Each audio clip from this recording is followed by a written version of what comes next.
Welcome to Tech Talk Central. Today we're diving deep into something you've asked for, a real head-to-head between two heavyweights in premium over-ear headphones. We're looking at the Beats Studio Pro versus the Sony WH-1000XM5. It's great to be here. And hello, everyone tuning in. Yeah, these are two giants, and figuring out the differences can be tricky. Absolutely. So we've gone through, well, everything we could find, product specs, reviews, user comments, to really break it down for you. Our mission today is basically to cut through all that marketing noise. We want to pull out the key things you need to know about sound, ANC, comfort, battery, the whole package. Right, so you can figure out which one actually makes sense for your ears and, let's be honest, your wallet. Exactly. Should be fun. Okay, let's unpack this. Where else to start but the sound? What's the core audio philosophy here for each? Well, with the Beats Studio Pro, they talk a lot about their custom acoustic platform. It sounds like they're aiming for a rich, immersive sound, and they actually have 3 built-in sound profiles if you use the USB-C connection for lossless audio. Oh, interesting. What are those profiles? They call them Beats, Signature, Entertainment, and Conversation. Plus, they support personalized spatial audio, with head tracking. But that's more for the Apple crowd. Dolby Atmos, too. Right, and what are people actually hearing? Because specs are one thing. It sounds like users are finding the Beats surprisingly balanced, which maybe isn't the old Beats reputation, and a wide soundstage for closed-back cans. Yeah, that's a key point from the reviews. And the USB-C lossless thing, apparently it makes a real difference in quality, like noticeably better. Okay, so versatility and maybe a step up in balance for Beats. What about the Sony XM5s? Sony's pushing their sound quality hard, too, naturally. They talk about meticulous crafting, powered by their new integrated processor V1, and high-res audio support, of course. And listener feedback, what's the word on the street for the Sonys? People describe it as really rich, definitely an improvement over older models, better imaging, more detail. Some even mention a slightly warmer sound after they've been used for a bit, like a burn-in effect. Okay, so both aiming high, but maybe Sony leaning more into that detailed, processed sound, while Beats focuses on platform and profiles. Seems that way. Different paths to great audio. Okay, moving on. Noise cancellation. ANC. This is a huge battleground, right? Oh, definitely. Both are considered top tier here. The Beats Studio Pro have fully adaptive ANC and a transparency mode. How's the Beats ANC holding up in the real world, based on what you've seen? It's a bit mixed. Some users feel it's maybe only a small step up from, say, AirPods Pro. But the transparency mode seems to get a lot of praise. People put it on par with the AirPods Pro 2, which is saying something. Okay, so good transparency, maybe decent but not mind-blowing ANC on the Beats. What about Sony? They're kind of famous for ANC. They really are. The XM5s boast, get this, 2 processors controlling 8 microphones just for noise cancellation, plus an auto NC optimizer that supposedly adapts to where you are. 8 mics, wow. Does that translate? What's the real-world impact people are reporting? Overwhelmingly positive. Yeah. Users call the Sony ANC astoundingly good, blocking loud trains, people chatting nearby.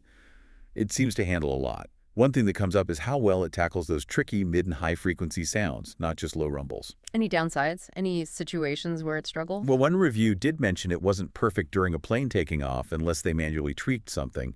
So maybe the auto-optimizing isn't flawless in extreme cases, but generally it sounds like market-leading stuff. Gotcha. Okay, so if pure silence is the goal, Sony might have the edge. Let's talk comfort. You wear these things for hours sometimes. Super important. The Beats Studio Pro use what they call ultra plush over-ear cushions. Seamless leather.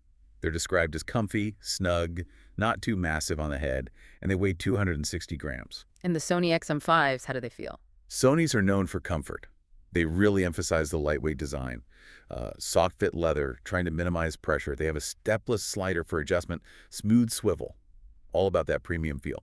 And they're slightly lighter, 250 grams. Does that translate to long-term wear? What are users saying? Yeah, lots of reports of people wearing the Sonys for 5 hours plus with no issues. Comfortable even for bigger heads. Some even said they're better for napping on a plane than older models. So Sony really seems to be nailing the long wear comfort aspect. Good to know. Okay, battery life. Don't want them dying mid-journey. Right. Beats Studio Pro offers up to 40 hours with ANC off. 40 hours? That's pretty solid. It is. Drops at 24 hours with ANC or transparency on, which is still decent. And they have fast fuel. 10 minutes of charging gets you about 4 hours of playback. Pretty handy.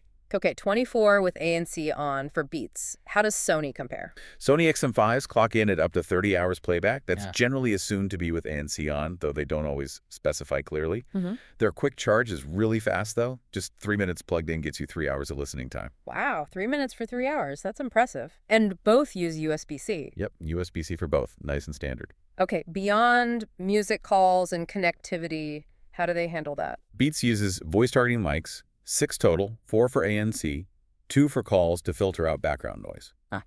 They also talk about enhanced compatibility, one-touch pairing for both Apple and Android, Class 1 Bluetooth. Apple users seem particularly happy with the integration. Makes sense for Beats. What about Sony for calls and connecting to multiple devices? Sony claims crystal clear, hands-free calling, 4 beamforming mics, lots of processing, but the really cool feature is their multi-point connection. Ah, yeah, connecting to two things at once. Exactly. Pair with your phone and laptop, for example. Yeah. It intelligently switches if a call comes in on your phone while you're listening to your laptop. Super convenient, no fiddling around. That is a nice quality of life feature. Okay, let's get down to brass tacks.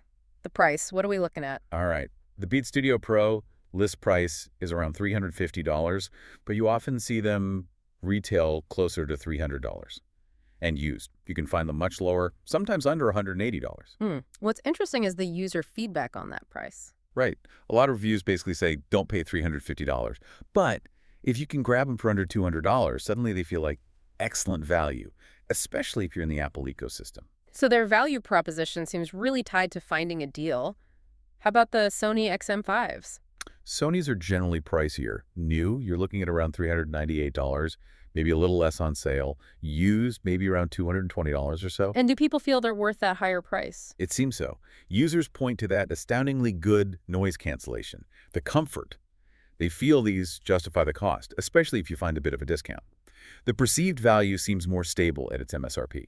Okay, so wrapping this all up, how do you choose? It sounds like if you're deep in the Apple world, want that USB-C lossless option, maybe prioritize a balanced sound, and crucially, can find them on a good sale. The Beats Studio Pro are a strong contender. Exactly. But if your absolute priority is shutting out the world with top-tier noise cancellation, or if you need stellar call quality in noisy places, that multi-point connection, or just know you'll be wearing them for hours and hours, then the Sony WH-1000XM5 really seem to justify their price, even if it's a bit higher. They really shine in those areas. Makes sense. Both premium, but definitely catering to slightly different priorities. So thinking about all this, what feature really stands out to you listening right now? What's the single thing that would sway your decision when you're investing this much in headphones? Comfort, ANC, sound signature. Something to think about. We really hope this deep dive gave you a much clearer picture of these two fantastic headphones. And hey, if you found this comparison useful, we'd love it if you hit that subscribe button for Tech Talk Central. We do lots more deep dives like this. Definitely. And if you want to check the latest prices or maybe snag one of those deals we talked about, be sure to look at the links down in the description below. Thanks so much for tuning in, everyone. We'll catch you on the next deep dive.